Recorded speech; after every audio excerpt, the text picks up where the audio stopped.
பிச்சை தானே சார். நான் போட்டது பிச்சையா இருக்கலாம்ப்பா, ஆனா பாத்திரம் அறிஞ்சுதான் போட்டேன்.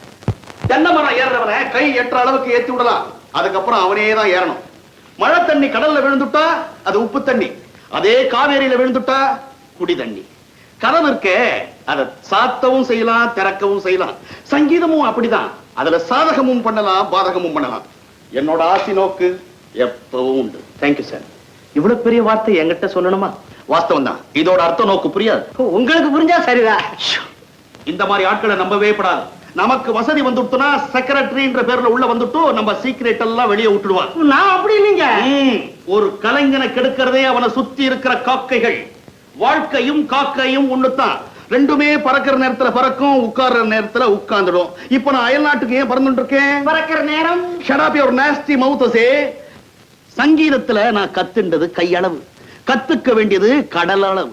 அதனால்தான் கடல் கடந்து நான் போறேன். நீங்க எங்க இருந்தாலும் உங்க இதய வாழ்த்துக்கள் என் கூடவே இருக்கணும் சார். அதுல என்னடா நோக்கு சந்தேகம்?